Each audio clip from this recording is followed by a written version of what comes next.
Hello friends, तो ये होगा हमारा 15वां लेक्चर एंसेंट इंडिया का। तो अब बहुत सारी चीज़ें मैं बता चुका हूँ। तो अब मौर्योत्तर काल तक हमने देखा है। मौर्योत्तर काल में मतलब कि ब्राह्मण साम्राज्य के बारे में देख लिया है, और अब हम इसमें देखेंगे जो विदेशियों का आक्रमण होता है। तो एक बार जो विदेशियों का आक्रमण होता है तो ईरानी आक्रमण होता है, और फिर उसी टाइम कुछ दिन बाद 200-300 साल बाद फिर सिकंदर का आक्रमण होता है। उसी टाइम जब मौर्य वंश चल रहा था, तो वो उस टाइम मैं आपको नहीं पढ़ाया था, क्योंकि मैंने बोला था कि जो हमारा विदेशी आक्रमण चलेगा तो वो एक साथ ही मैं बताऊंगा आपको। तो इस वजह से ये विदेशी आक्रमण हम एक ही साथ देखेंगे, और इसमें 1 से 2 वीडियो आएंगी। तो विदेशी आक्रमण में पहले शुरू से ही हम देखेंगे। तो आर्यों को भी बोला जाता है वो विदेशी ही थे। तो विदेशी आर्यों का तो हो चुका है, लेकिन उसके बाद जब मगध, जब छोटे छोटे जन रहते हैं वो जनपद बनते हैं, जनपद से फिर महाजनपद बनते हैं, और महाजनपद से फिर उस पे वंश चलते हैं। तो वंश में बहुत सारा वंश मैं बता चुका हूँ, और उसी पे मौर्य वंश चलता है। तो मौर्य वंश चलता है तो उसी टाइम एक विदेशी आक्रमण भी होता है। तो वही हमें आक्रमण देखना है कि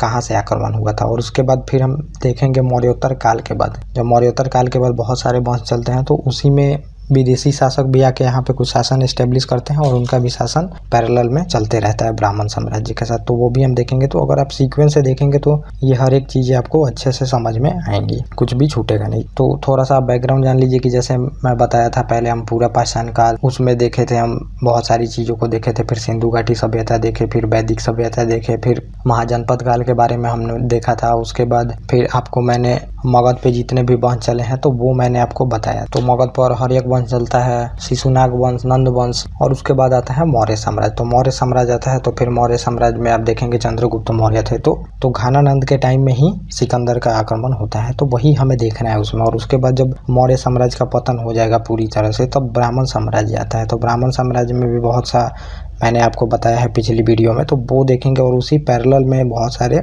और भी चीज़ें देखते हैं। तो एक बार आप देख लीजिए इसमें, तो आपको समझ आए। तो यहाँ पे देख लीजिए मौर्योत्तर काल। मौर्योत्तर काल में ये ब्राह्मण साम्राज्य रहते हैं, जो कि देशी शासक रहते हैं, और ये विदेशी शासक रहते हैं। तो ये मैंने आपको पहले ही बता दिया है ये सब चीज़ें। तो इसमें हम ये सब चीज़ें नहीं देखेंगे। तो ये भी इसी में जो विदेशी शासक है इसमें पढ़ाऊँगा, लेकिन इसके पहले भी विदेशी आक्रमण हुए रहते हैं जब घानानंद का शासन चलते रहता है। तो उस टाइम घानानंद को अपदस्थ करके फिर चंद्रगुप्त मौर्य मौर्य वंश की स्थापना करते हैं। तो जब घानानंद रहता है तभी सिकंदर का आक्रमण हुआ रहता है। तो उस टाइम का भी हमें देखना है। और जब मौर्य काल की समाप्ति हो जाती है तब भी क्या हमें विदेशी लोगों को देखना है। तो ये 4 विदेशी रहते हैं, हिंदी, यूनानी, शक, पहलव और कुषाण। और ये ब्राह्मण साम्राज्य तो ये मैंने पिछली वीडियो में आपको बता ही दिया है, जिसमें शुंग वंश, कन्नव वंश, सातवाहन, चेदी वंश को कंप्लीट करा दिया गया है। तो वही हमें विदेशी अब देखना है। तो विदेशी को हम सीक्वेंस से देखेंगे एक साथ, ताकि आप लोग को अच्छे से समझ में आए। तो जो लास्ट में चलता है मगध पे, वो नंद वंश रहता है मौर्य के पहले। तो मौर्य के पहले नंद वंश रहता है, और घानानंद उसका लास्ट शासक होता है, जिसे अपदस्थ करके चंद्रगुप्त मौर्य मौर्य वंश की स्थापना करते हैं। तो घानानंद जब रहता है तभी जाके सिकंदर का आक्रमण होता है। तो सिकंदर का जो आक्रमण होता है तो इसे यूनानी आक्रमण हम लोग बोलते हैं। और उससे पहले भी एक बार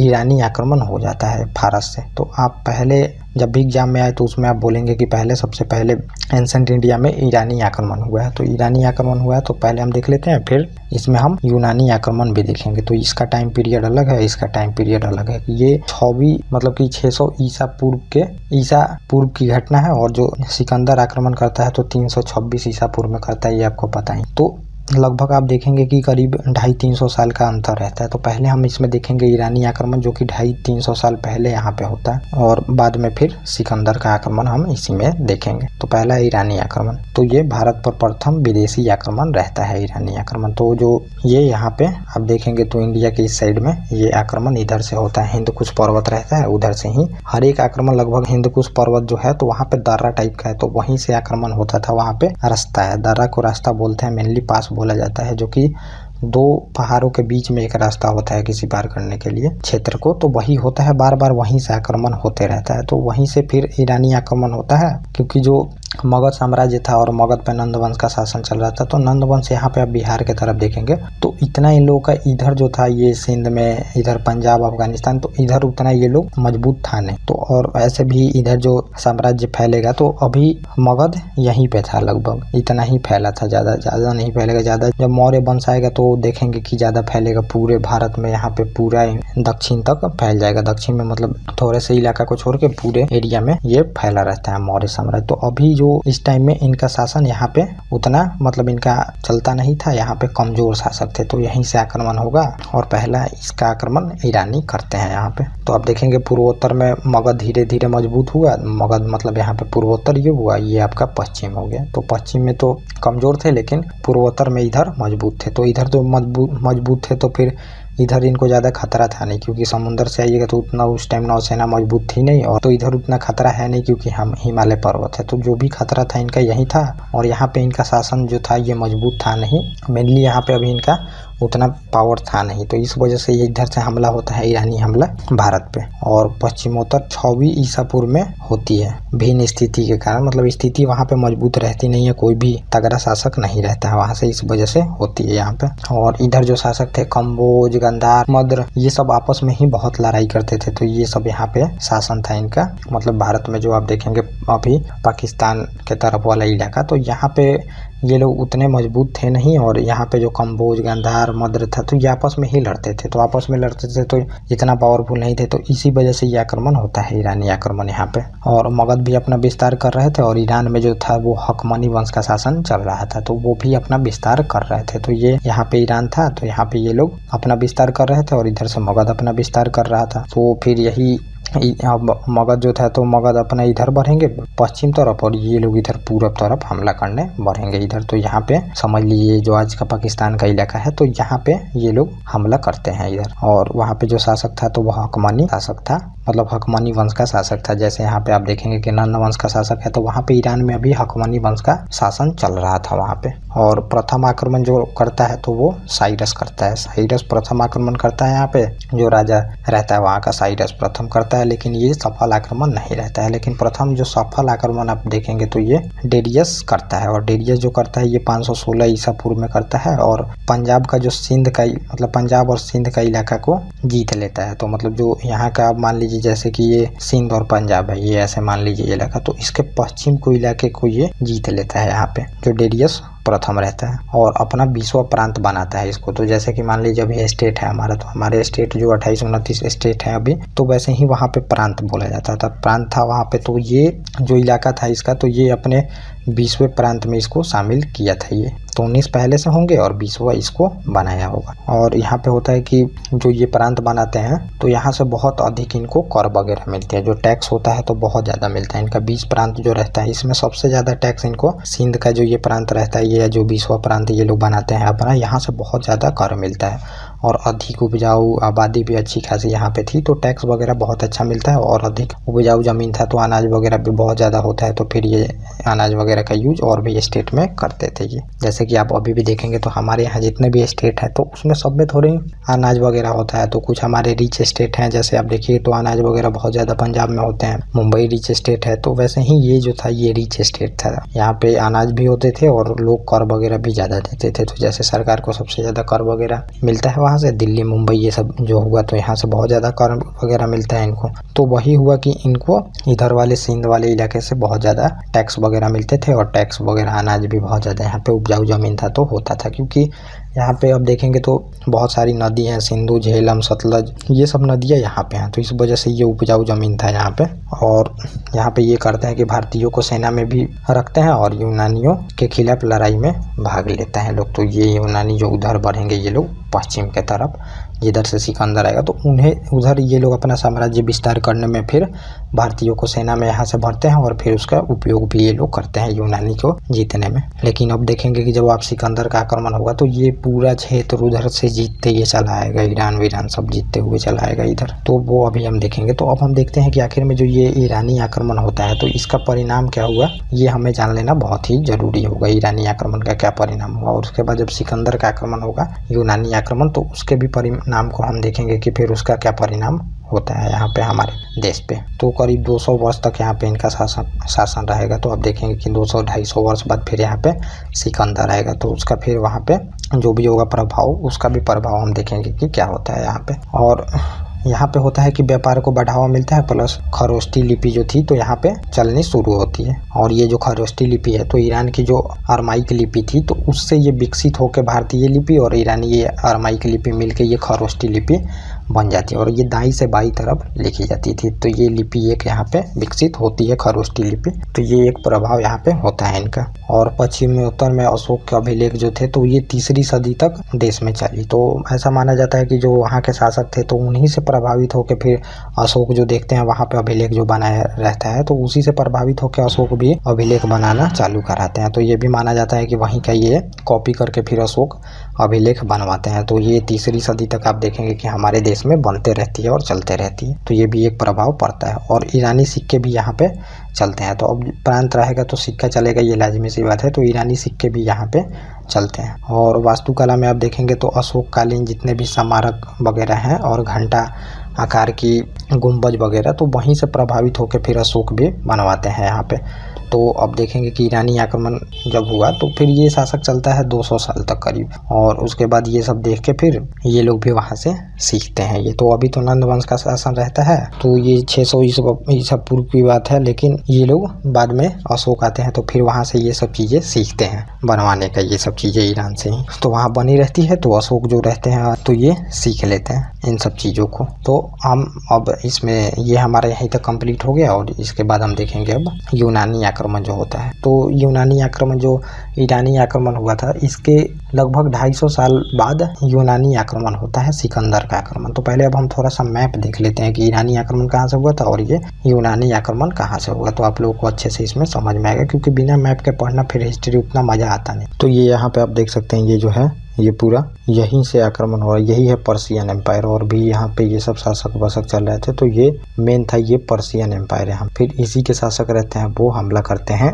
इंडिया पे। तो ये था पर्शियन एम्पायर, हकमानी शासक आप जिसे बोल। तो अब हम देख लेते हैं जो अगला आक्रमण होता है तो ये सिकंदर का होता है। फिर तो इसी को हम देख लेते हैं यहाँ पे। और ये यूनानी आक्रमण होता है तो इसे भी हम एक बार पहले मैप में देख लेते हैं, फिर इसको देखेंगे इसमें अच्छे से। तो ये आप देखेंगे ये मकदूनिया का शासक रहता है और यहाँ से आप देखेंगे ये पूरे इलाके को जीतते जीतते सिकंदर यहाँ तक आ जाता है और भारत के इतने इलाकों को ये जीत भी लेता है। तो आप इसका एम्पायर देख सकते हैं। तो ये पूरा सिकंदर जीतता है। तो ईरान के ये जितने भी हकमानी वकमानी जो भी वंश रहते हैं इनको जीतते हुए ये पूरा एंटर कर जाता है यहाँ पे भारत तक, लेकिन पूरा भीतर तक यहाँ पे नहीं आ पाता है ये। तो ये अलेक्जेंडर का आप एम्पायर देख लिए, तो सिकंदर को ही अलेक्जेंडर बोला जाता है। तो हम देख लेते हैं इसके बारे में। तो ये है यूनानी आक्रमण और यूनानी से सिकंदर यहाँ पे आक्रमण करता है भारत पे। और सिकंदर के जो पिता थे वो फिलिप थे और फिलिप जो मकदूनिया के शासक थे। तो इन्हीं का लड़का जो होता है वो सिकंदर रहता है और यही आक्रमण करता है फिर यहाँ पे 326 ईसा पूर्व में। और जो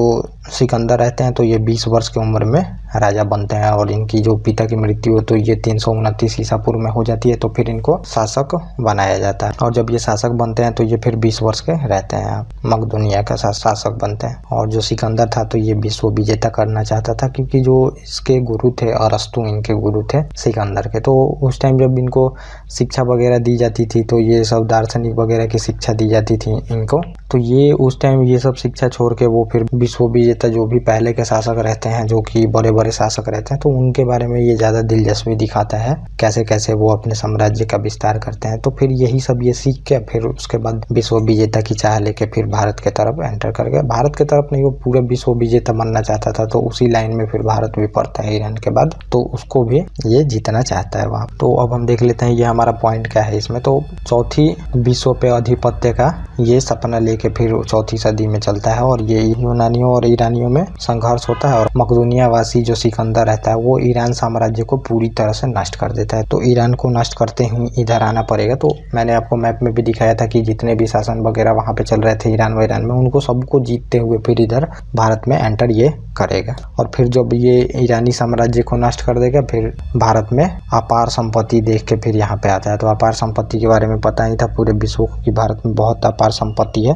तो इसके पहले जो ईरानी आक्रमण हुआ था तो मैंने अभी बताया है कि आपको कि उसको कितना ज़्यादा धन वगैरह प्राप्त होता था इस इलाकों से। तो ये सब बातें वहाँ पे पता चल ही गई थी कि भारत में अपार संपत्ति रहती है। तो इस वजह से ये सोचता है कि इन संपत्तियों को जीत के फिर हम अपने जो विश्व विजेता की हमारी चाहत है उसको हम आगे बढ़ाएंगे, उस पैसों से सैनिक ज़्यादा रखेंगे और फिर उस वजह से होगा कि हमें जीतने में आसानी होगी। इस वजह से फिर आता है ये और भारत में आक्रमण करता है। और इसका जो जन्म होता है सिकंदर का, तो ये 556 ईसा पूर्व में होता है और फिलीपीन के पिता रहते हैं। तो जब ये आक्रमण करता है तो इधर जो आप देखेंगे कि अफगानिस्तान तरफ वाला इलाका है, तो ये जो इलाका रहता है यहाँ पे आप देखेंगे कि ये इलाका यहाँ पे छोटे छोटे राजा और कबीलियाई टाइप में लोग यहाँ पे रहते हैं। तो इधर कोई बड़ा साम्राज्य भी नहीं रहता है और कोई बड़ा शासक भी नहीं रहता, तो इसी इलाके में फिर कोई भी हमला वगैरह करता है। तो यहाँ पे जो था तो ये इधर अनेक राजतंत्र थे, मतलब राजतंत्र जिसमें शासक का बेटा ही शासक फिर बनता है, तो ये रहते हैं और अनेक कबीलियाई भी रहते हैं इसमें। तो इसमें दो प्रमुख जो शासक रहते हैं यहाँ पे राजतंत्र में, तो ये रहते हैं तक्षशिला के आम्भिक रहते हैं और एक रहते हैं पोरस राजा। झेलम चिनाब के बीच में ये पोरस का राज्य रहता है, तो एक ये रहता है और तक्षशिला का जो आम्भिक रहता है ये रहता है दो। जब इसका आक्रमण होता है सिकंदर का, फिर सिकंदर ईरान को उधर से जीतते हुए काबुल, उसके बाद ये खैबर दर्रे से एंटर करता है इधर भारत के तरफ और 326 ईसा पूर्व में 5 महीने लगे और आम्भिक जो होता है तो ये आत्मसमर्पण कर देता है, क्योंकि सिकंदर जो होता है तो इसका खौफ रहता है पूरे विश्व में। पूरे विश्व देख रहे हैं आप उधर से जीतते आ रहा है, तो विश्व पूरा नहीं जीता था, लेकिन उस टाइम ये था कि उतना ही को लोग विश्व समझता था, क्योंकि विश्व पता ही नहीं था कि विश्व कहाँ कहाँ है। तो ये जितना जीता उतना ही को अपना विश्व मानता था कि मैं पूरे विश्व को जीत लिया। तो आप देख रहे हैं कि पूरा विश्व में उधर तो अमेरिका वगैरह खाली है, यूरोप रसिया ये सब, लेकिन ये जितना जानता था उसी को ये विश्व बोलता था। तो ये आम्भिक जो रहता है, ये तक्षशिला का राजा आम्भिक, ये आत्मसमर्पण कर देता है डर से इसके सिकंदर के, और फिर आगे बढ़ेगा तो इसको पोरस मिलेगा और पोरस से फिर युद्ध होगा आगे। और फिर झेलम नदी के किनारे पोरस शक्तिशाली प्रतिरोध करता है और लेकिन फिर हार जाता है। ये तो बहुत शक्तिशाली के साथ ये लड़ता है पोरस इनके साथ, लेकिन ये हार जाता है और शक्तिशाली से लड़ता है, मतलब कारा विरोध करता है। तो इस वजह से इसको बंदी बना के पोरस को ले जाया जाता है सिकंदर के पास। फिर सिकंदर इससे पूछा जाता है कि बताओ पोरस तुम्हारे साथ कैसा व्यवहार किया जाए, तो ये बोलता है कि जैसा राजा के साथ व्यवहार किया जाता है वैसा मेरे साथ व्यवहार किया जाए। तो इन सब से ये सिकंदर जो होता है काफी प्रसन्न होता है और फिर इनके राज्य को वापस कर देता है और राज्य को वापस करके बोलता है फिर कि अब हमारी आगे बढ़ने में मदद करो पोरस को। और बाकी मैंने जो भी कहानी वगैरह थी तो आपको बताया ही था जब हम चंद्रगुप्त मौर्य के बारे में पढ़ रहे थे। तो इधर तक्षशिला विश्वविद्यालय था, तो इसमें देखेंगे कि प्रोफेसर थे ये कौटिल्य विष्णुगुप्त, जिसे चाणक्य बोलते हैं, तो ये प्रोफेसर रहते हैं। तो ये पहले घानानंद के पास गया रहता है इसी को लेके कि अगर सिकंदर आक्रमण करता है तो फिर अगर यहाँ पे हम अपनी स्थिति को नहीं सुधारते हैं तो फिर हार सकते हैं। लेकिन जब ये उसको बताने ये सब चीज़ें जाते हैं तो ये चाणक्य का ही जो घानानंद रहता है बेइज्जती करके फिर उनको दरबार से निकलवा देता है। तभी जाके वो कसम खाते हैं कि फिर इसको अपदस्थ करेंगे, तब तक अपने चोटी को नहीं बांधेंगे। तो ये सब कहानी मैंने बताया और फिर चंद्रगुप्त मौर्य को लेके ये अपदस्थ करते हैं। तो इसमें ये भी माना जाता है जब सिकंदर आक्रमण करता है तो ये चंद्रगुप्त मौर्य के साथ मिलके इनके सेना में कुछ चीजें ऐसी कराते हैं जिससे उसकी सेना डर जाती है। तो कुछ ऐसे तंत्र मंत्र वाली चीज कराते हैं, कुछ अनोखी चीज कराने लगते हैं, तो फिर इनकी सेना में डर पैदा हो जाता है कि ये देवभूमि का जगह है और यहाँ पे अगर हम गए इधर ये चेनाब और झेलम नदी को पार करके तो फिर हमारी सारी सेना वगैरह मर जाएगी। तो इस वजह से फिर यहाँ से अब जो इसकी सेना होती है तो आगे बढ़ना नहीं चाहती है और इनको ये भी डर रहता है आगे जाने में, क्योंकि घानानंद जो रहता है वो काफी प्रसिद्ध रहता है अपने क्रूरता के लिए। इस वजह से भी इसकी सेना अब जो है झेलम और चिनाब नदी को पार करने में हिचकिचाती है, लेकिन ये पार कराना चाहता है लेकिन इसको पार करा नहीं पाता है ये। और फिर ब्यास नदी तक जाता है और जो सेना होती है वो मना कर देती है पार करने से इसको, और मना करके मतलब वो नहीं जाना चाहती है उधर जो बाकी राज्य रहते हैं उस पर हमला करना। और इसका कारण क्या होता है, सैनिक थक गए होते हैं। तो सैनिक अब देख रहे हैं कि कहाँ से मकदूनिया से युद्ध करते हुए आ रहे हैं, ईरान वगैरह जीतते हुए। बहुत दिन तक ये युद्ध चला था और यहाँ पे बहुत दिन तक ये रुका भी था सिकंदर, और रुका था तो बहुत दिनों तक अपने घर से दूर रहने पे सैनिक जो होते हैं ये तो थक गए होते हैं और फिर अपने ये घर जाना चाहते हैं। और जो यहाँ पे मगध साम्राज्य रहता है तो मगध साम्राज्य पे अभी देखेंगे कि आप यहाँ पे घानानंद का राज रहता है, तो घानानंद से भी डरी रहती है क्योंकि ये बहुत ही क्रूरता के लिए अपने जाना जाता है घानानंद। तो इस वजह से भी ये लोग डरे रहते हैं और इनको पता चलता है कि अभी हम दो जो इलाका को जीतते हैं इन्हीं में इनकी बहुत ज़्यादा क्षति हो जाती है। जब यही दो इलाका यहाँ पे आप देखेंगे कि जो पोरस से युद्ध होता है, तो पोरस एक छोटा सा यहाँ पे से देखेंगे इलाकों पे राज करता है, लेकिन उसी में इसको इतनी बहादुरी से लड़ते हुए देख के फिर इनकी सेना में अफरा तफरी मच गई थी कि अब आगे बढ़ने पे जो मेन शासक है यहाँ पे मगध, इससे लड़ाई में हमारी क्या दुर्दशा होगी। इस वजह से भी सैनिक आगे नहीं जाना चाहते हैं और 19 महीने ये लोग रहते हैं और बाद में लौटना पड़ता है इनको। और जो इसके जल सेनापति एक रहता है और एक थल सेनापति रहता है। तो नौ सेनापति जो रहता है वो नियाकस रहता है और थल सेनापति सेल्यूकस निकेटर रहता है। तो वही देखेंगे कि अभी तो सिकंदर चला जाएगा, लेकिन फिर जो बाद में थल सेनापति जो रहता है तो उसको जाने का मन नहीं रहता और वो बहुत ही मतलब सैनिक में आत्मविश्वास वगैरह भरता है, लेकिन होता है कि सैनिक नहीं मानते हैं, फिर इनको वापस जाना पड़ जाता है। 19 महीनों बाद लौटना पड़ता है। तीनों भाग जो होता है तो ये बांट देता है और अपने जो गवर्नर रहते हैं इनको सौंप देता है, जो भी इलाके को वो ये जीता रहता है। और फिर यही होता है कि बाद में सेल्यूकस निकेटर आता है दोबारा से। और यहाँ पे ये भी जान लीजिए, जब सिकंदर जाने लगता है तो फिर उसके इराक में एक शहर है, तो इराक में अब एक शहर है बेबीलोन, वहाँ पे इसकी मृत्यु हो जाती है। मृत्यु हो क्या जाती है, इसको कर दी जाती है। और एक कहानी ये भी प्रचलित है कि जो सिकंदर रहता है तो इसको थोड़े थोड़े मात्रा में चाणक्य जो रहते हैं वो जहर देते रहते हैं। तो इनकी 20 से कन्याएं रहती हैं, तो 20 कन्याएं के थ्रू उसको जहर देते रहते हैं थोड़ी थोड़ी मात्रा में। और जाके फिर ये कुछ दिन बाद जब जाता है वहाँ पे तो इराक में बेबीलोन नामक स्थान पे इसकी मृत्यु हो जाती है। तो ये भी एक कहानी प्रचलित है कि उसको जहर देने के कारण जो चाणक्य रहते हैं इस वजह से भी उसकी मृत्यु हो जाती है वहाँ पे। और जहाँ से ये आया रहता है तो उसको आज मकदूनिया भी बोलते हैं, मिसेडोनिया वगैरह भी बोला जाता है। तो अब जगह को भी लेके कंफ्यूज रहता है लोग, बहुत लोग, तो कभी मकदूनिया वगैरह। तो ये सब अब जितने शासक वगैरह आए रहते हैं, अब मान लीजिए कि भारत को ही बुलाया जाए तो दिल्ली सल्तनत के नाम से बुलाइए, मुगल के नाम से बुलाइए,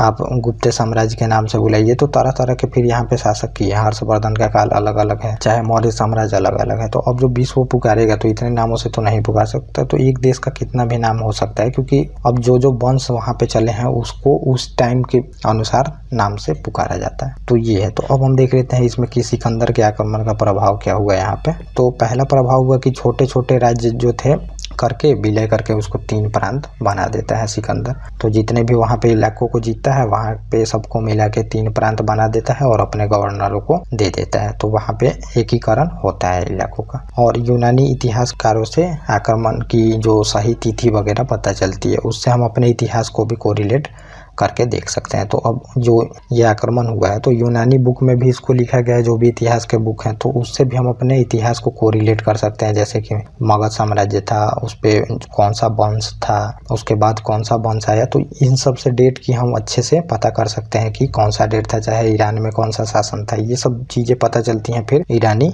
बुकों से, क्योंकि ईरानी बुक में भी ये सब चीज़ें लिखी गई हैं। और अब व्यापार भी ज़्यादा होने लगे। तो एक जलमार्ग खुल गया, क्योंकि इसका जो नियाकस सेनापति था तो ये जल के मार्ग से भी आता है और स्थल के मार्ग से भी आता है, और 3 स्थल मार्ग भी खुल गए, क्योंकि ज्यादा सैनिक वगैरह लेके आया था तो अब रास्ते का पता चल गया फिर यहाँ से। तो 3 स्थल मार्ग भी खुलते हैं और इससे व्यापारिक चीजें और बढ़ती हैं और व्यापार हमारा जो है वो मध्य एशिया से बढ़ जाता है यहाँ पे। इसी वजह से आप देखेंगे कि जब मौर्य साम्राज्य आएगा तो हमारा व्यापार बहुत दूर दूर तक होगा और इकोनॉमिकली जो होगा वो स्ट्रांग होगा मौर्य साम्राज्य, फिर जाके इतना शासन अपना बहुत सारे क्षेत्रों में फैला पाता है यहाँ। और मुद्रा यूनानी का भी प्रभाव मिला। उलुक शैली के सिक्के का ज्ञात होता है, तो उलुक शैली के सिक्के का ज्ञात होता है, तो इस वजह से पता चलता है कि यहाँ पे इनका शासन वगैरह था बहुत अच्छे से, तभी जाके इनका सिक्का वगैरह यहाँ पे चलेगा। तो इससे भी हमें पता चलता है कि इनका शासन यहाँ पे एस्टेब्लिश किए थे और यहाँ पे ये लोग राज किए बहुत दिनों तक, तभी जाके इनका सिक्का चला होगा, तभी ये सब चीजें हमें पता चली यहाँ पे। और यूनानी शैलियों की मूर्तियों का ज्ञान प्लस निर्माण हुआ।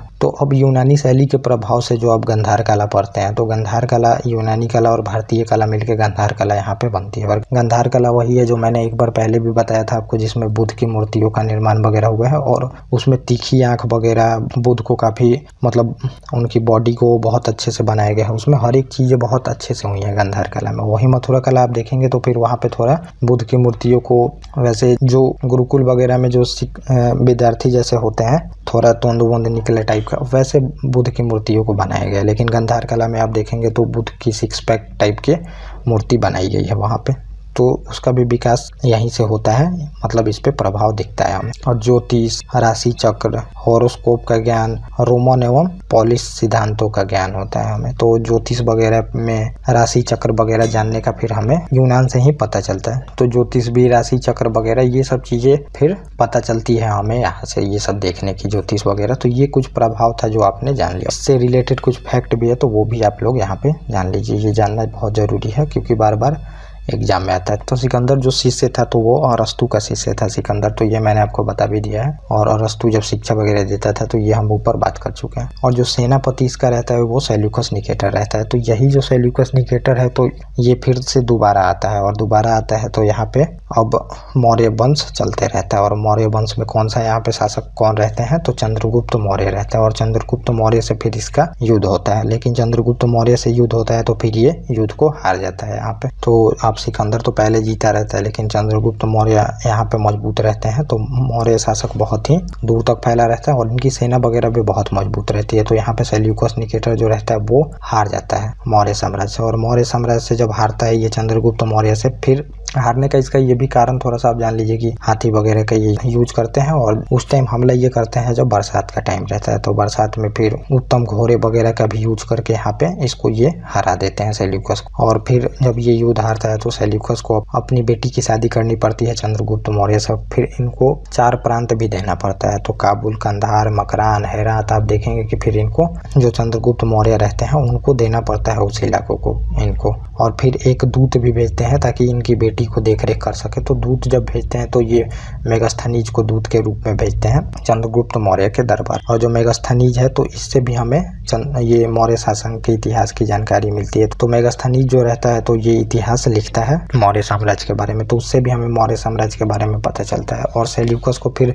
जो चंद्रगुप्त मौर्य रहते हैं तो वो 500 हाथी इसको देते हैं। तो ऐसे इनके मतलब मधुर संबंध हो जाते हैं उससे। तो इनकी बेटी की शादी हो ही रहती है तो रिलेशन तो हो ही गया, तो इस वजह से ये होता है यहाँ पे। और फिर है कि अगला पोरस के साथ युद्ध होता है जिसे हाई डेस्पीज या झेलम विदस्ता का भी युद्ध कहते हैं। तो जो पोरस के साथ युद्ध होता है जिसमें पोरस बहुत ही बहादुरी से लड़ता है, तो मैंने ऊपर जो बताया, तो इस युद्ध का नाम जो रहता है वो हाई डेस्पीज का युद्ध या झेलम विदस्ता के युद्ध के नाम से भी जानते हैं। तो झेलम नदी के तट पे हुआ था तो इस वजह से इसको ये नाम दिया गया। और स्थल मार्ग द्वारा 325 ईस्वी में जो सिकंदर रहता है वो वापस लौट जाता है। और 323 ईसा पूर्व में, और स्थल मार्ग द्वारा 325 ईसा पूर्व में वापस लौट जाता है जो सिकंदर रहता है। और सिकंदर जब लौटता है तो जाने में बहुत टाइम लगता है इसको। तो 323 ईसा पूर्व में जो ये बेबीलोन है तो वहाँ पे इराक में, वहाँ पे इसकी 23 वर्ष की उम्र में मृत्यु हो जाती है। और इसका जल सेनापति निर्याकस रहता है, तो ये मैंने आपको बताया भी। और पीढ़िए घोड़ा इसका बहुके फैला रहता है और इसके नाम पर ही झेलम नदी के तट पे एक नगर का